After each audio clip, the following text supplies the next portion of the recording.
शुभ मध्याह्न बच्चों, मैं अशोक कुमार देहरी आपका हिंदी विषय आचार्य आज की कड़ी में आप सबका स्वागत करता हूं। आज हम कक्षा 10वीं विषय हिंदी के अंतर्गत देखेंगे पाठ में लेखक कैसे बना। आज हम इसके अंतर्गत इसके प्रश्नोत्तर पर चर्चा करेंगे। चर्चा शुरू करें इससे पहले मैं आपसे अनुरोध करना चाहूँगा, यदि अब तक आपने हमारे चैनल अशोक कुमार देहरी हिंदी क्लासेस को सब्सक्राइब नहीं किया है तो प्लीज़ सब्सक्राइब कीजिए, लाइक कीजिए, कमेंट कीजिए और अपने दोस्तों को शेयर भी कर दीजिए। और यदि आपने सब्सक्राइब कर रखा है तो कोई आवश्यकता नहीं, सब्सक्राइब एक बार होती है, लाइक कमेंट शेयर बार बार होते हैं। तो आइए ज़्यादा देर न करते हुए प्रश्न पर अपना ध्यान एकाग्र करें। सबसे पहला प्रश्न लेते हैं, लेखक बनने के लिए शरद बाबू के क्या क्या सुझाव थे।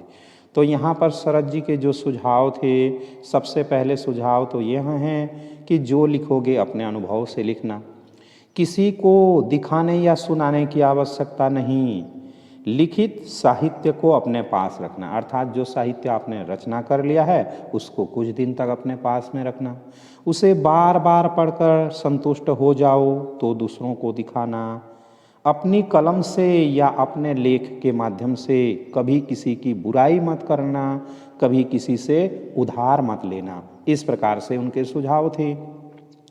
दूसरा प्रश्न है, अमृतलाल नागर ने अपने आत्मकथ्य में अपने युग के आंदोलनों का वर्णन किया है।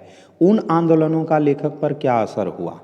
अमृतलाल नागर ने जिन आंदोलनों का वर्णन किया है उसमें भारत के असहयोग आंदोलन, साइमन कमीशन का विरोध आदि का वर्णन है। इन आंदोलनों से ही लेखक उत्तेजनावश कविता लिखने को प्रेरित हुए। यहीं से उनके मन में लेखन कला के प्रति उत्साह बढ़ता गया। पहले कहानी फिर गद्य लिखते लिखते वे लेखक बन गए। तीसरा प्रश्न, इस पाठ में लेखक ने अपने लेखक बनने के पीछे बहुत सारे कारणों को स्वीकार किया है, उन कारणों को लिखिए। तो लेखक ने अपने लेखक बनने के पीछे जो कारण दिए हैं वो इस प्रकार हैं। पहला है आंदोलनों का प्रभाव, लेखकों के संपर्क में आना, साहित्यकारों के अनुभव सुनना, अपनी रचनाएं भेजना, रचनाएं छपवाने का प्रयास करना, अच्छी रचनाएं पढ़कर आनंदित होना। प्रश्न 4, साहित्य को टके कमाने का साधन कभी नहीं बनाना चाहिए, ये कहने के पीछे क्या विचार हैं, लिखिए। धन की लालसा में साहित्य के स्तर को नहीं बदलना चाहिए। यद्यपि धन कम प्राप्त हो किंतु अपने साहित्य के स्वरूप में परिवर्तन नहीं करना। कभी कभी लोग धन की लालच में हल्के दर्जे का साहित्य लिखकर पैसा कमाते हैं। धन मिल भी जाए तो स्तरहीनता का कलंक बना रहता है। इसलिए साहित्य को धन कमाने का माध्यम न बनाकर जनहित का ध्यान रखना चाहिए, ऐसा लेखक का विचार है।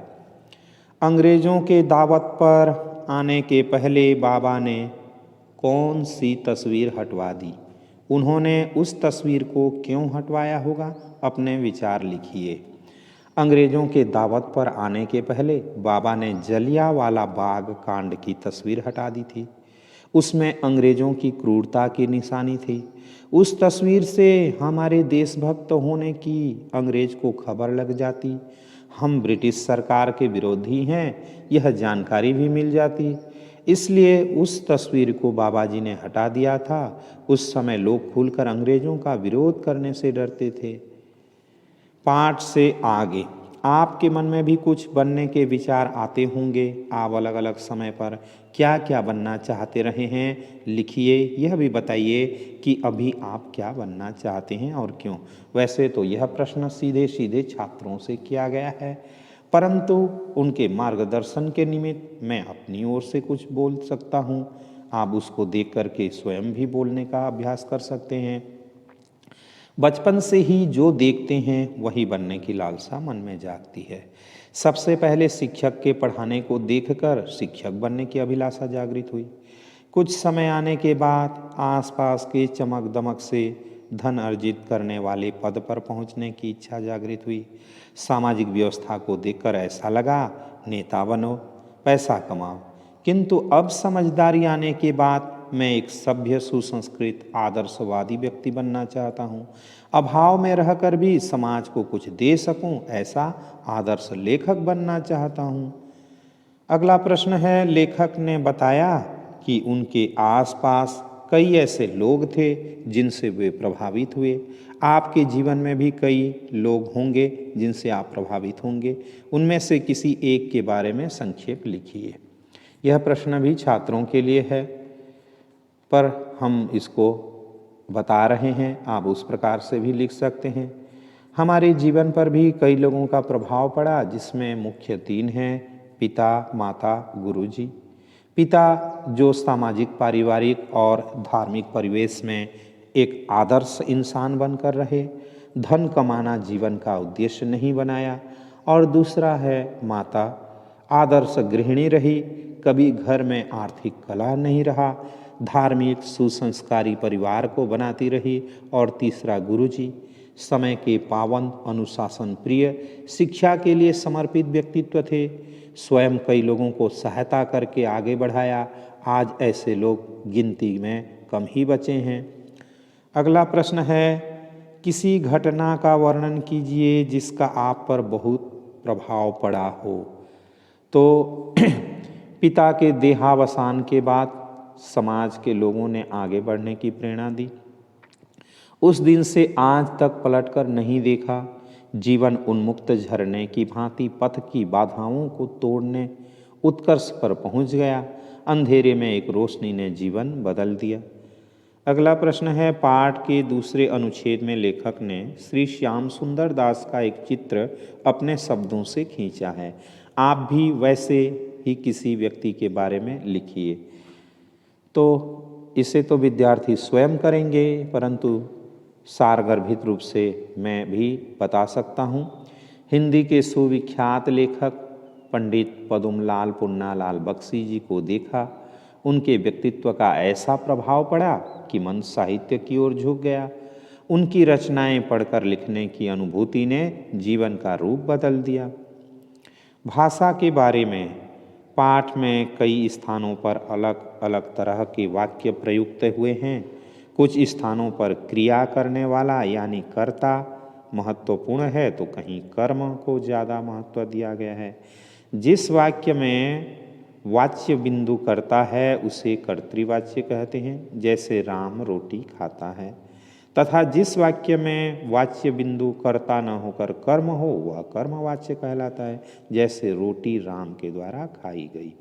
आप पाठ में से खोजकर ऐसे वाक्यों को नीचे दी हुई तालिका के रूप में लिखिए। तो यह कार्य विद्यार्थी के लिए है, इसे विद्यार्थी आगे बढ़ाएंगे जैसा कि पुस्तक में दिया गया है। अगला, अपने शिक्षक की सहायता से भाववाच्य की परिभाषा लिखिए तथा उदाहरणों का संकलन कीजिए। तो इसे भी विद्यार्थी स्वयं ही करेंगे। योग्यता विस्तार देख लेते हैं। साइमन कमीशन के बारे में पता कीजिए, वह क्या था और लोग उसका विरोध क्यों कर रहे थे, लिखिए। तो इसके बारे में थोड़ा सा बता दूं कि गांधी जी के असहयोग आंदोलन और देश में स्वतंत्रता की मांग का जोर बढ़ गया था। साइमन कमीशन एक समझौता कर आंदोलन को कमजोर करना चाहता था। उनका उद्देश्य आज़ादी देना नहीं, आंदोलन तोड़ना था। इसलिए लोग साइमन कमीशन का विरोध कर रहे थे। पूरे देश में काले झंडे दिखाए जा रहे थे, साइमन वापस जाओ के नारे लगाए जा रहे थे। अगला प्रश्न, अपने स्कूल के सामाजिक विज्ञान के शिक्षक से मिलकर राष्ट्रीय आंदोलन के बारे में बात कीजिए और उसमें भाग लेने वाले नेताओं के बारे में लिखिए। तो इसके बारे में भी आपको जानकारी दे दूं कि राष्ट्रीय आंदोलन देश की स्वतंत्रता के लिए लड़ा गया महासंग्राम था। अनेक लोगों ने इस आंदोलन में भाग लेकर देश की स्वतंत्रता को प्राप्त करने का संकल्प किया था। महात्मा गांधी, बाल गंगाधर तिलक, राजा लाजपत राय, विपिन चंद्र पाल, गोपाल कृष्ण गोखले जैसे महान नेताओं ने राष्ट्रीय आंदोलन को जन जन तक पहुंचाकर क्रांति की ज्योत जलाई थी। अगला प्रश्न है, पाठ में कई बड़े लेखकों के नाम आए हैं, उनकी एक सूची बनाइए और पुस्तकालय से उनकी रचनाओं के नाम खोज कर लिखिए। तो उनके नाम मैं बता दे रहा हूँ, बाकी इनके बारे में जो बाकी जानकारी है आप विभिन्न स्रोतों से प्राप्त कर सकते हैं। तो आचार्य श्याम सुंदर दास हैं, पंडित ब्रिज नारायण जी हैं, पंडित जवाहरलाल नेहरू जी, पंडित गोविंद बल्लभ पंत जी, श्याम बिहारी मिश्र जी, शरत चंद्र चट्टोपाध्याय जी हैं। तो आज के लिए इतना ही। आशा करता हूँ आज का वीडियो आपको ज़रूर अच्छा लगा होगा।